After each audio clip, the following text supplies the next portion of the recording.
Hello and welcome to another episode of Inspired Women Gathering. This is a show that talks about all things from life, relationships, spirituality, business, and everything in between. Women are so inspiring, living their stories, finding resilience, resourcefulness, tenacity, and their powerful impact that we make in the world. I love connecting and having deep conversations, sharing with you the women I am inspired by and so blessed to know. My name is Dixie Bennett, and I'm your host, and I'm a soulful woman and wealth coach and healer, helping heart-centered entrepreneurial women heal their self-worth, embody their soul purpose, and create sustainable business with heart. And I created this platform to highlight amazing women who I come across and connect with. I hope you enjoy them as much as I do. So for today, I am so excited to introduce to you a beautiful guest, Karen McGregor, and our topic today is the Dow of Influence. And Karen is also has supported hundreds of thousands of entrepreneurs over the past decade to double and in some cases 10x their income through the power of high converting talks and webinars. She talks her talk every day, sharing her messages on stage with luminaries like Tony Robbins, Deepak Chopra, John Gray, and David Wolfe. Karen is also the founder of Speaker Success Formula and the widely popular Rock the Stage and Rock the Digital Stage programs for entrepreneurs who want direct results of sales, more clients through speaking and webinars. She's a thought leader and a catalyst for influencers with a powerful global message and is the author to the Dow of Influence, Ancient Wisdom of Modern Leaders and Entrepreneurs. Her ideas and direct quotes have been featured on TV, CTV News, Reader's Digest, Breakfast Television, Toronto, Canada, Harper's Bazaar, Florida Weekly, and many other prominent media outlets. So welcome, Karen. I am so grateful to have you here today. Oh, thank you so much, Dixie, for having me. So overjoyed to be here today. Thank you. So tell me, where in the world are you? Where are you located? I am just outside of Vancouver, British Columbia, Canada. For those around the world, this is a gorgeous place to be and visit. Awesome. Beautiful. Well, it looks like you got lots of sunshine there today. We sure do. It's a beautiful day. So, first of all, I just want to say, Karen was actually one of my very first speaker coaches who helped me get out from behind the scenes and get onto stage, petrified as I was. And here I am, I think it was about 6 years ago, somewhere around there. Wow. And my speaking career has definitely taken off in ways I didn't even imagine. And I really enjoy what Karen does. So Rock the Stage was a program that I took. And I'm so delighted to sit here with you today. And I'd really love for you to share like your speaking experience, and who you've shared the stage with is phenomenal. And, you know, speaking for most people is very the last thing that they would ever want to do. And I felt that for myself, and I really enjoy speaking now on so many levels.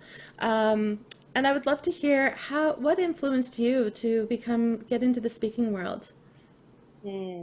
Well, I think that, communication in general is really part of some people's soul's calling.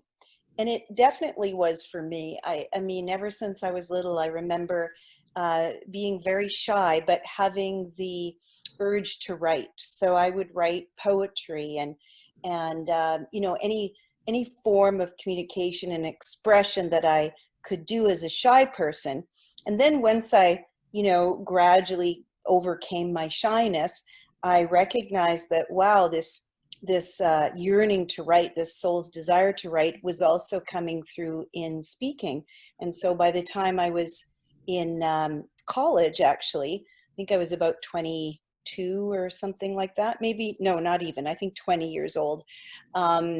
I delivered a valedictorian speech, and that was the first time I realized how powerful the stage can be for influencing other people in a positive way, in a positive direction.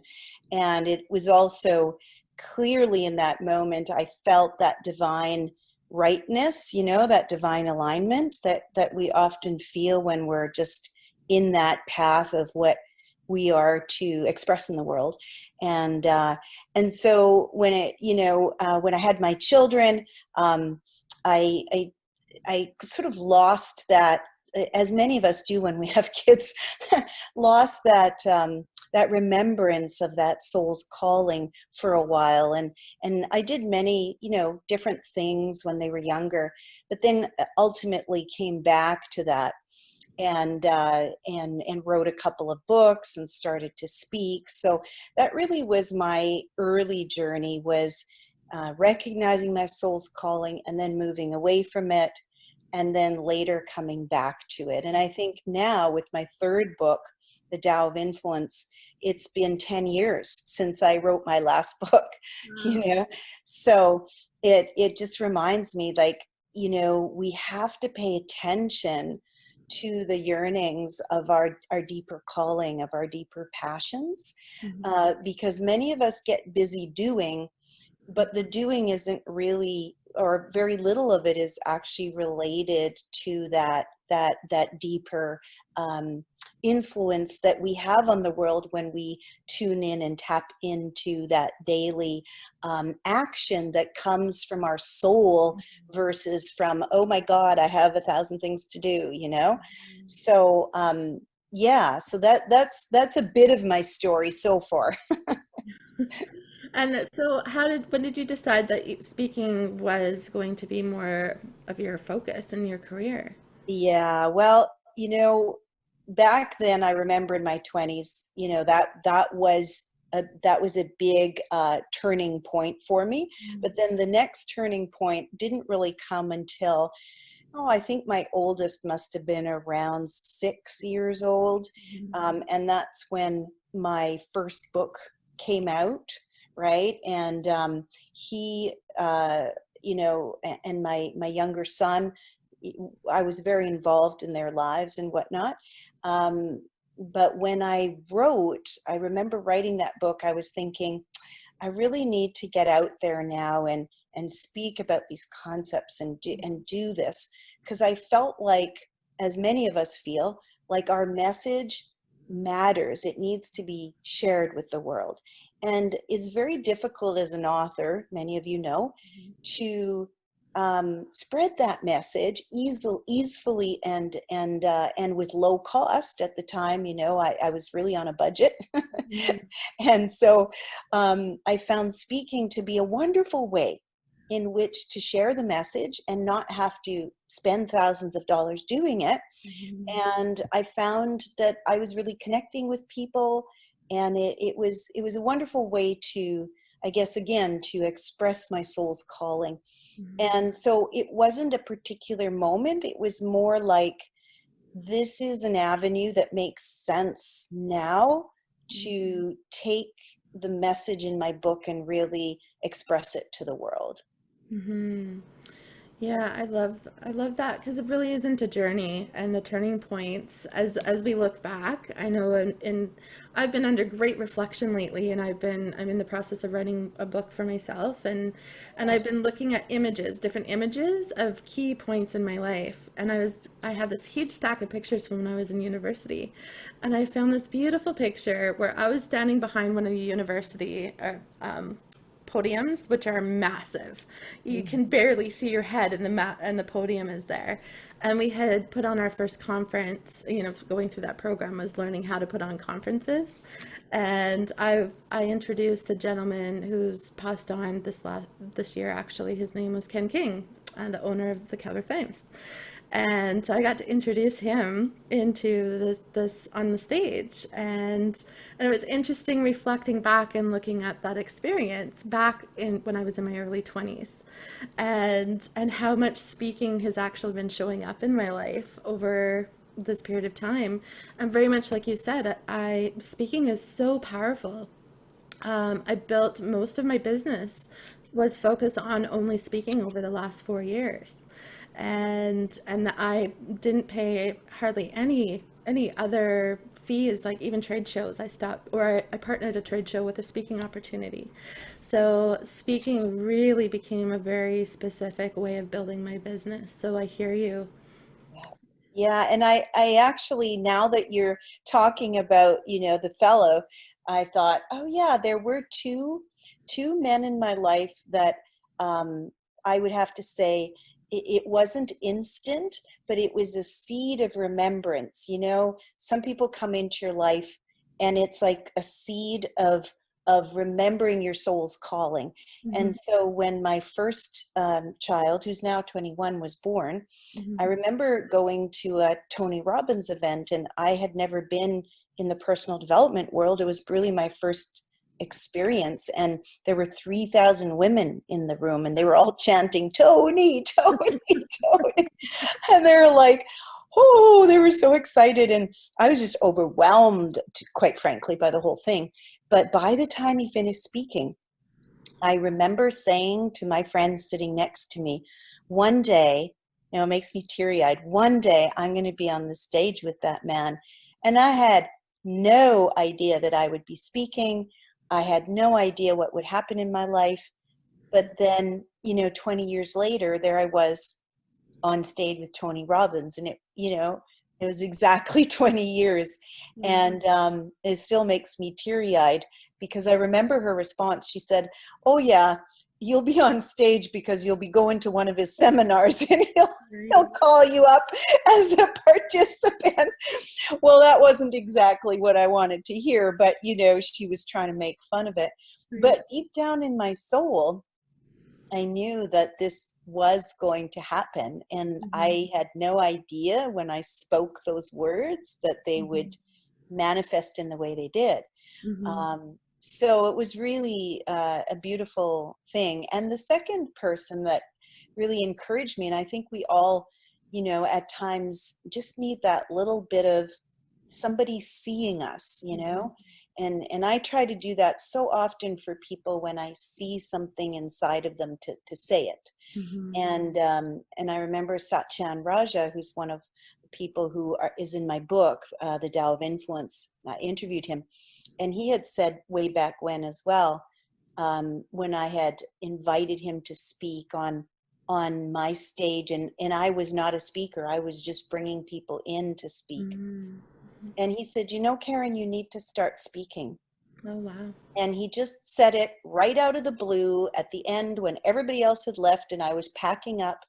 And it touched me so deeply because I thought, you know, I could spend the rest of my life showcasing other speakers, Mm-hmm. or I could do what I'm meant to do in this lifetime and actually share my message. Mm-hmm. And so I call that, you know, I don't know what term it is used by other people, but I say, you know, that's the shadow side of our calling, is Mm-hmm. that we'll do things to support other people, but we actually, in our deepest calling, we want to be that person. But Mm-hmm. often we just stay in the shadow of that person and support them. And so you know, when I recognize that in other people now, just like he did for me, Mm-hmm. I'm very clear and make sure that I tell them, because sometimes that's all we need is that little, Mm-hmm. yes, Little you should encouragement. be doing this. And Yeah. yes, you should start now. Mm-hmm. Well, and what you just said so resonates with me because that's always been my path. I've always been the one behind, pushing everyone forward. And I still, I'm still the encourager and the leader and the builder and the loyal, Yeah. fan always. And there's been different moments where, it's, you need to do stuff for yourself. Yeah. You need to make that decision. Yes. Yeah. Yeah. And I think that we know it in the depths of our being, you know, because as a supporter, it's awesome. It's awesome to support other people, and we should continue to do that. I'm not suggesting we don't. However, when you have a soul's calling that's not fully being met, Yeah. then that's when you really have to look at it and say, okay, what's one step today that I can take towards that? Doesn't have to be a big step, but one small step. Yeah. So Yeah. tell me a little bit about, so who were your mentors in getting you into the speaking? So who helped you step onto stage and started pulling more of that greatness out of you to be able to share your message, especially as a messenger, because you're a messenger leader for the messengers who are to come forward. So who helped Absolutely. you pull your Well, message? you know, I had so many people along the way that really supported me. I think back then, The first one was the Canadian Association of Professional Speakers, Mhm. Jeffrey Lane, who teaches public speaking more in the corporate setting. He was fantastic. He really supported me to see what I was made of, really, and and I just had no confidence at all. I think I was in my, what was I, maybe mid 30s, something like that. I'm 52 now, so you can get an idea. And I just didn't believe that what I had to say was of value. And he really supported me to do that. And then when I started to try to build a business, that's of course why I have Speaker Success Formula today, because when I started to try to build a business, what I realized was, those initial mentors that I had, and also Rachel and Dada Groover, way back when they first started out, I had taken their speaker training way back so long ago. It's so interesting now to see the development. And I remember thinking, I'm getting better. I am getting to be really good. But I thought that that was enough to build a business. Mhm. And what I realized was, I was stopping myself because I could only get to a certain level in business by being a good speaker. And so I had to learn how to structure a talk and an offer if I was going to have a business. Now, some of the folks that are listening to me, you may not ever want to have a business, and that's totally fine. But if you do, that's a different type of speaking. So that's something I want to just make clear as Dixie and I are speaking, right? And you're listening to this, is there are two types of speaking. So one is the inspirational, Mhm. where we really want to get our message out into the world for the purpose of changing perception, creating a movement, inspiring people to step into their greatest selves. And that's one side. The other side is where you have a business and you want people to know about the valuable program, products, or services you have, but you don't want to sound like you're coming across as a sales pitch. And that was me. I was stuck right jam in the middle, where I had no idea how to actually go from this side of the speaking to this side of the speaking. And so that's where I also, looking at getting different trainings, different mentors. And it was a journey, because, to be frank, there were some people that gave wonderful information, but some of it just wasn't me, because, and I even challenged them on it. I remember this, like, this is lying, right? You are not telling the truth when you say this, and I will not say anything on the stage that's not the truth.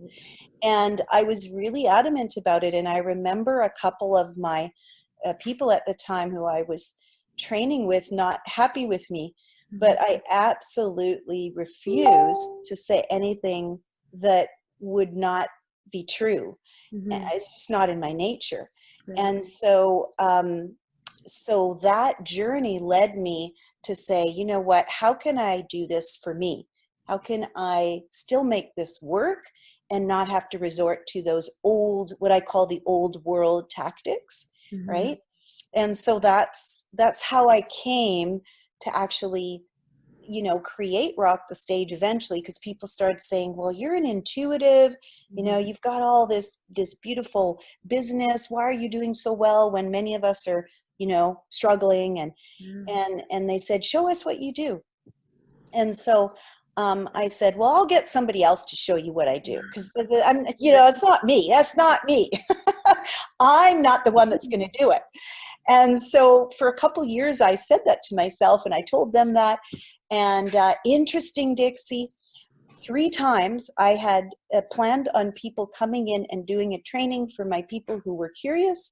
And all 3 times those people had to cancel, but for different reasons, And then finally, guidance said, Karen, you're to do this. And I'm like, nah, I don't think so. Oh, yes, you are. And then suddenly the whole thing came through. Rock the Stage was beautiful. It was born and it just took off immediately. And, and it hasn't ever been a lapse of anything in 10 years. It's just been really a gorgeous journey. Mhm. So again, I listened to my guidance. Mhm. I listened to my soul's calling. And now I'm in a third stage of my life where I really feel like, that business part, the talk, the offer, training people in the talk and offer, that's been a big part of my journey for a long time now. And this third part of my life is where the book, The Dow of Influence, where I'm wanting to show people how to merge their mastery, which I've been doing for years with other people, helping them with mysticism, with intuition, with guidance, with stilling the mind, clearing the mind, being on track with their purpose, and Mhm. all of this side needs to merge with this side, which is the mastery and getting to a level of high mastery. And when you merge them, that's what I consider to be true influence. And that's why I wrote the book, because I realized, wow, we can only get to a certain level of impact Yes. if we don't have the mystical Mhm. and the guidance and the stilling of the mind. We can only get to a certain level here and no further. Yeah. And that's where I think we see a lot of politicians is they have mastered certain things, but Mhm. they haven't mastered this inner world. Yes. And so without that, we can create a little bit of change, but Mhm. it's not like, when we think of Gandhi, when we think of Martin Luther King, we think of, Jesus, Buddha, right? And the lasting impact Mhm. of the message and the person that was delivering the message, I think that's where we can look and say, you know what, that's what I want. I want to have both of those sides merged together. Mhm. I always say Martin Luther King, he could not have had that movement without all of the mastery of his languaging, Mhm. all of the mastery of gathering the troops to support his movement. I mean, that was huge. But Mhm. he also had this part, right? Yes. He had his mystical, he had his intuitive guidance. He had the ability to focus because his mind was still where it needed to be still. Mhm. And so that's what I'm so passionate about in the Dow of Influence, is helping people now finally to merge Yeah. those two. So really my life in my 52 years now has come full circle, Yeah. Well, that was one of the things that really attracted me to working with you originally, because when we did go through the Rock the Stage, it was very mystical. There was intuitive aspects to it. Mhm. And I would say I definitely, one of my gifts is when I do speak from stage. I learned, actually, I had a fluke accident from stage when I was in California. And I realized that, oh, I can heal from stage. And it was a very, very impactful experience. And it was also learning to let go of the script and really speaking from your heart.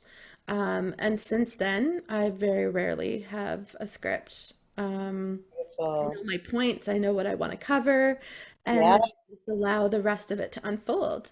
And even when I stand on stage, I'm not spouting, it's about giving information, but in a way that pulls people in. And that's what I watch for. And so I feel and being an intuitive and an energetic person as well, I see the energy and I feel it. And I feel when people lean in and I feel when they get the message. Yeah. And then they come up after and they're just like, I need to talk to you. I don't know why, but what you said resonated and I just knew that I had to connect with you. And so Yes. that is to me the merging of the both. And it's Yes. bringing the head and the heart together and then sharing the message through the heart space. And I've been focusing more on awakening people to the essence of their business. So our business is actually a separate entity and a separate soul.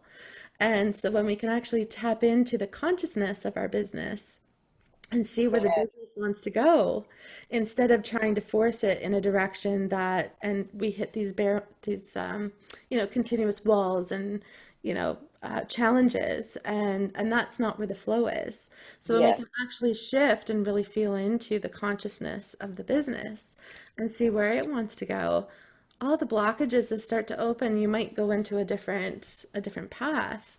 But when you can really listen to that, it changes everything. And same with speaking opportunities. Where do you want to speak? Where do you want to go?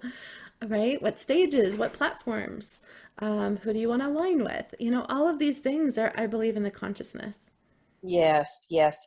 And I feel like that, and that is really the people who are guided and also have a respect for systems and processes are the people who do the best in business, and they're the most fulfilled, they're the most happy, they're the most balanced, because we do need both, Absolutely, we need both. you know. And so I love what you're saying, because it really is the merging of both worlds. And I Mhm. think right now, with people talking about unity, people talking about oneness, and they've been talking about that for a few years, but Mhm. really with the pandemic, I think that we see more than ever before that we really are one organism, Yes. right? And so it makes sense that intuition should be a natural state, Mhm. because if everything is one, then truly it's not an abnormal thing. It's actually something that we have at as part of us 24/7. Mhm. um, and so I see a lot of people actually also connecting with their business partners in a different way, Right. and even being able to read each other's mind, and be able to connect, and have that same synergy going on. um, and again, I think the world is waking up to the fact that if we do this together, if we create things together, and there's more potential for that because we're open to it, I Mhm. think change can happen much more quickly, much more powerfully, Mhm. right? It flows very quickly, I think, and that to me is the new way of being. I talk a lot about the pathway to feminine prosperity, because it's about the collective, and it doesn't mean it's different. It's against the masculine. It doesn't mean that. It just means that we're working collectively together, because that's what the feminine process is. It's about leveraging each other, connecting with each other, looking at strengths, right? What are your strengths? What are mine? Let's partner together. And I've really been watching that through this pandemic as businesses have shifted. The people I'm more in line with and have been partnering with are women who were doing their own thing, and they happen to be in the same house together, who started a business together. They've kind of merged their businesses, and just watching them explode and take off. And so their partnership then brought in massive amounts of growth. And I Mhm. just went through a major growth piece in my business that exploded because it was all based on collective connections and approach, right? I couldn't have done it without other people Yes. and celebrating each other. And, a whole group of these sisters in that program came together. Like we all supported each other. And so Mhm. it's just this beautiful collectiveness of massive, massive amounts of growth in a very short period of time. Yeah. So, and I've always gone and grown my business through speaking. So when the pandemic came, it's like, okay, well, events and networking events and conferences are closed. And I'm like, okay, well, I haven't spent a lot of time online, so what do I need to do? Right. And so Yeah. it's just been really growing more organic online in an area that I haven't really paid too much attention to. I'll admit it openly, but I didn't need to because everything was growing in the way that I was happy with. Um, Yes. Yes. And actually that's a really good point too, is when we're online, we often think that we're alone, but there's so mhm, many opportunities for us as businesses to really collaborate, to showcase each other in a much easier way, because you don't have to be in person. Mm-hmm. It's still a full talk. It just doesn't happen to be on a live stage. And Mm-hmm. I'll give you an example of this. One of my clients, she's so lovely. She's a nutritionist, Mm-hmm. and she was really, saying, "Oh, this COVID, like I barely know how to turn on a computer. How am I going to have a webinar?" And and so we said, "Don't worry, we're going to take this one step at a time." So she built out her talk as a webinar, right, which is very similar to a live talk. And then and she said, "Okay, so how am I going to fill this?" Right? And I said, "Well, you can fill it on your own." And I showed her all the steps. I said, "But really, is there someone that you can collaborate with that has a community that needs to hear your message right now?" And she Mm-hmm. said, "Oh," she said, um, I'll write a few ideas down." And so she said to me, uh, a week later, she says, "Oh, by the way, I booked a talk with my chiropractor." Well, her chiropractor had, um, what was it, a 3,000 person database. Mm-hmm. And so she got everything together and he sent it out.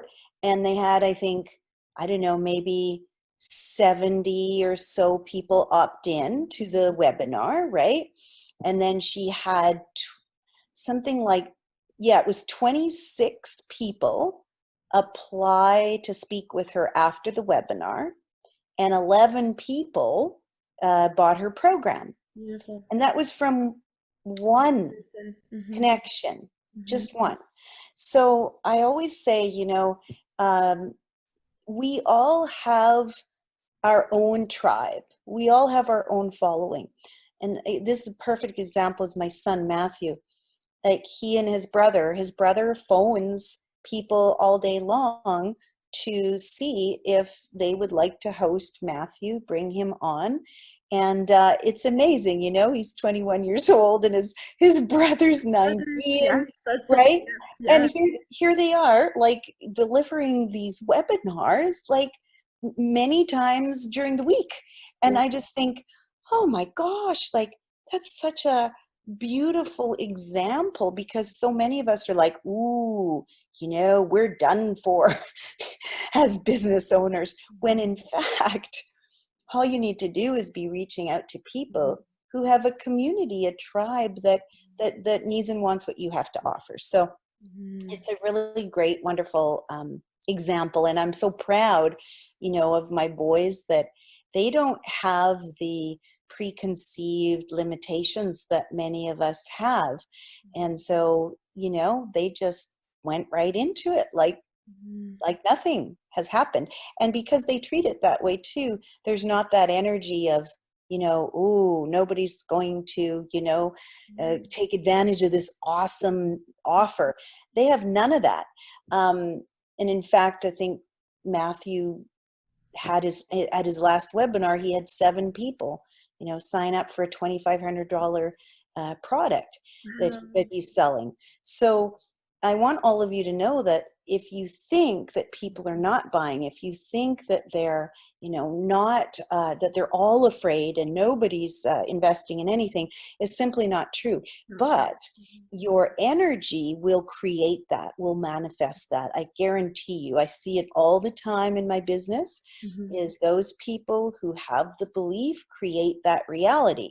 Mm-hmm. And if it were true, then all of us would be in that reality. But there's a good portion, including myself, my son, many of my clients, that like it's just not our reality. Mm-hmm. So it's important to respect, yes, that people are going through rough times. Perhaps give them some kind of, special offering if you want, Mm-hmm. but really don't go down that road of, that my business is doomed. Right. I couldn't agree with you more. It's been a very interesting process to watch. I've watched some people freak out, close their businesses, and just kind of hide in a hole. And I know for myself, these last 60 days that I've been in quarantine, I have been actively building, educating, growing, connecting globally, and Good. building, leveraging relationships globally. Yes. And I've been watching people killing it, like just receiving copious amounts of new clients, new customers, dollars, and some of them just by accident, right? But one of my colleagues just landed, $21,000, two programs. She sold two Wonderful. programs, and it was just on Facebook. Like it was just a simple conversation, connection, and then a transaction. That's So awesome. when you're doing and you're in alignment with what you're doing, and you're following the calling, and just be able to show up. You have to show up so people can find you. Exactly. Yeah. And I think, again, coming back to that, the Dow of Influence, if we are going to impact people, we do need to follow our calling. We need to be on track with our guidance and lessen the chaos in our mind, Mhm. right? That needs to happen. And then we also need to know, how do we do this? Mhm. So, that's where I've really pivoted as well to help people to bring their talk online, Mhm. because it is important right now. We don't know how long it's going to be until we have, 100 or 200 people in the room. Right. It might be a very long time. Mhm. So we need to start delivering online. We need to share our message online. So the how, knowing the how, but also this Mhm. part, right? So I like to call it our Eastern and Western minds merging together. Mm. That's really beautiful. Yeah. So where do you go for your inspiration? How do you keep motivated? Oh, good question. I think, they and notice on, and I don't know a lot about it, to be honest with you, but human design. I I think I know I've been watched learning about this. that too. It's so Yeah, yeah. Somebody told me once, I did the whatever it was years ago, the test or the assessment, yeah. and I was like, it's called a regenerator, Mhm. and so I get tired sometimes, but Right. but because I listen to my body, and I say, okay, like last night, I Mhm. slept 11 hours, Right. and I don't beat myself up about it, because Mhm. I know in my That's what. intuition's saying you have to rest. And Right. so I really respect that. I respect that I have to rest. I have to get, my Mhm. body needs to be nurtured. Mhm. And then I just, the other thing is, um, because of the work that I'm doing with my book, Mhm. the best way to, I think, to deliver a message is to live it, right? Mhm. And if we're not living our own message, that's when things get off track. Mhm. So part of my inspiration is simply that I don't, or at least I'm training myself every day not to look at something and judge it as good or bad, Mhm. and to be able to appreciate everything that comes into my ears, my eyes, my, Mhm. all my senses, I love that. is so important, because uh, as business owners, we can go through the day and say, well, that makes me mad. And then this makes me, Mhm.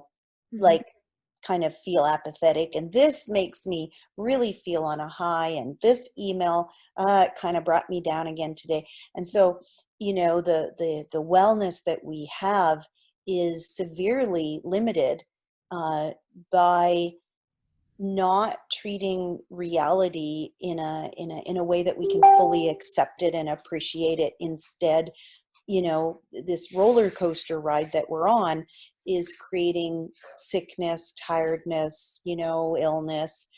And I know, Dixie, that you work with a lot of people who are not well at different points in their Mhm. Mhm. lifetime. And so I've come to the conclusion that I'm very easily inspired, but I don't think I was born that way. I think that it came because I'm constantly disciplining my mind to Mhm. really look at, oh, Mhm. as soon as I judge something as good or bad, then the opposite is also true. Mhm. It's like being in love. I always say, it's a nice idea, I'm in love with someone, I'm falling in love, they're so great. Well, the minute they do something that's not so great, you're suddenly not in love with them. Right. And is that really love? That's not love, That's not love. right? And so I use that as an example because so many of us are swept away by this idea that we love something, but 2 minutes later we can hate it. Yeah. And so I'm really learning, and this is part of the Dow of Influence, my book, is to look at things and say, everything is here for me to learn and to appreciate and to accept instead of resisting. So I am much happier because of that. And I have a higher state of joy. I laugh more, Yeah. I feel at ease more. So I know I'm on my way and I'm not perfect. That's why I wrote the book. People often say, oh, God, you have that all handled. And I say, no. When I write about it, it reminds me, okay, we need to practice this, Karen. We need to practice it. And quite often, I think this is where we get stuck as messengers. We say, well, we have to be perfect in order to teach it. No, you do have to be disciplined to do what you say to others to do in the book. But this is a lifetime journey for all of us. Don't you agree, Dixie? Like, Absolutely agree. right? Mm-hmm. I've been using the term human curious. I think when I look back, I've always been curious about humanity and about people. And I have, I'm a very deep introvert and I need a lot of my downtime. And I love that you said, I needed 11 hours of sleep and I took it. And I've always lived that way. I mean, I don't have children and I have I'm single and I don't have children. I don't have a lot of other responsibilities. Yeah. But when I honor myself and when I need to rest, I take that rest. And sometimes it's an 11-hour, 12-hour sleep. And it's a deep, deep rest. And at other times, I just need 5 or 6 hours or 8 hours. Hmm. I wake up. When I wake up, I've actually stopped using an alarm clock. And I just trust my intuition that when I'm ready to get up, I get up. Yes. Yeah. And I'd love to hear from you. How do you manage? Because I know you talked about being shy. So, being a shy person naturally, what do you do to recharge, or how do you prepare your energy to get out on stage? And because I know when people meet me, they think, "Oh, wow, Dixie, like you're so outgoing." I'm really not. I am in certain aspects, and then they get confused by my behavior because then I go into a deep observer. So Yeah. I will sit in the background and observe, but then when it's time for me to come out, then I'll come out. And Hmm. I love talking to people. I love the one-on-one more than the groups. So I really value my alone time to really regenerate, recharge so that I can go outward. And I'd love to hear for you what do you do to prepare yourself for being more outwardly and especially doing the level of work that you're doing in the world? Yeah. So, as a I think I'm an introvert who really does well with large groups, but not so well one-on-one. Mm, So, and what I mean by that is people, when they're with me one-on-one, they feel wonderful. We have a good time. It's not that at all. It's just that if, as an example, networking, mhm, usually, almost always, I'm the speaker at a networking event. However, if I was to attend a networking event and not be the speaker, I get drained easily mhm, because there's many one-on-one conversations, and that is actually very typical of introverts. There's a great book out there called Quiet, mhm, The Power of Introverts in a Noisy World, mhm. and it really speaks, I think, to many of us who have that inside of us. So how I support myself through that, first of all, is I don't do a lot of networking because I know my limits. Mm, So I will speak, and that all feels good because it's more of a outward giving. So I visualize the gifts of my my voice and my message, um, moving outward energetically to on the stage.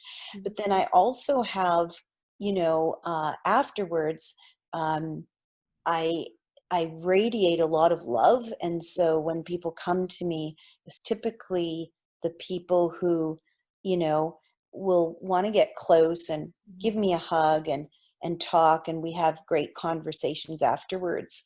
And that I can do, because I'm already in that energy. Does that make sense? Yep. Yeah. So I would suggest for anyone who really wants to do this, but you're a bit afraid of the energy. Some people say to protect your energy. Sometimes I do, sometimes I don't. Some people say to ground your energy, make sure you're grounded. And so that helps as well. Um, but I found out of everything, for me personally, thing that supports me the most is to get out of my own egoic self, and to really just focus on radiating this love energy that's inside of me outward. And when I do that, I can feel like literally people will stop fighting, or they'll make some sort of positive change in their behavior around me. And I can do that in a restaurant, wherever it is, but I know what's happening when Yeah. I purposely do that, and it's beautiful, it's wonderful. So I would say that, yeah, that's one thing that I do. Mhm. Mhm. And what about before you prepare for a talk, what are some of the things that you do just to get your energy up to get out on stage and to be that full-bodied love? Yeah, so it depends on the person. So for me, because I naturally have a lot of fire, I do move a fair bit before I get on stage to release any anxiety or any sort of nervousness. And that's important for all of us. But because I have so much passion and fire already, I don't want that to be the last thing that I do before I go on stage. Mhm. So what I always say is there's a gravitational pull up and there's a gravitational pull down. So the up is your fire energy, your sparks. If you think of explosion, the bigness of your reality on stage, and you do need to have some of that. Not necessarily like Tony Robbins, but even Wayne Dyer. He would come on stage, and he had you could tell he had this energy when he would tell his stories, and people would laugh and light up, as opposed to someone, let's say, like Eckhart, who's he doesn't have any fire, and so it's very difficult for the average person who doesn't know who he is and doesn't understand the teachings Mhm. to continue to follow him. So Mhm. those are extreme examples, Mhm. right? But they're good examples because it shows you how, Wayne Dyer was so beloved because he kind of had that in between. So what I call the up energy and the down energy. And the down energy is your groundedness. It's your ability to be solid on stage, and that you're focused. So nothing is distracting you. Right. You can go on a tangent, but because you're grounded, you Mhm. come back, right? So we need both. We need that fire, and we need that grounding of the earth. Beautiful. Beautiful examples. I really appreciate that. Yeah, you're welcome. Did you ever see yourself speaking to large groups of people? Because I know, like, even going back, because I know you have your TED Talk, which went viral. Yeah, You've spoken on Tony Robbins stage, you've spoken with Deepak Chopra, you've spoken in front of thousands of people. yeah. And, even just feeling that for yourself, did you ever see that? Or I guess what process did you go through to allow yourself to be in that expansive energy? Well, I never saw it. well, I did eventually, but not for a long time. Mm. I never saw myself on a big stage. I never really dreamt about being on a big stage. But I think that first time when I saw Tony Robbins on that stage when I was in my early 30s, yeah, it was really it was like, oh, that's my place. Mm. Not to be, saying that um, I dream about it. It was just like a knowing. It was like, oh yeah, that's my place. That's my home. Wow. Um, and I still feel that to this day. The bigger the stage, the more I feel like, oh, okay, it's just this is home for me. Wow. And it doesn't happen to that many people. But what I can share with everybody is, dream. Um, without pushing it.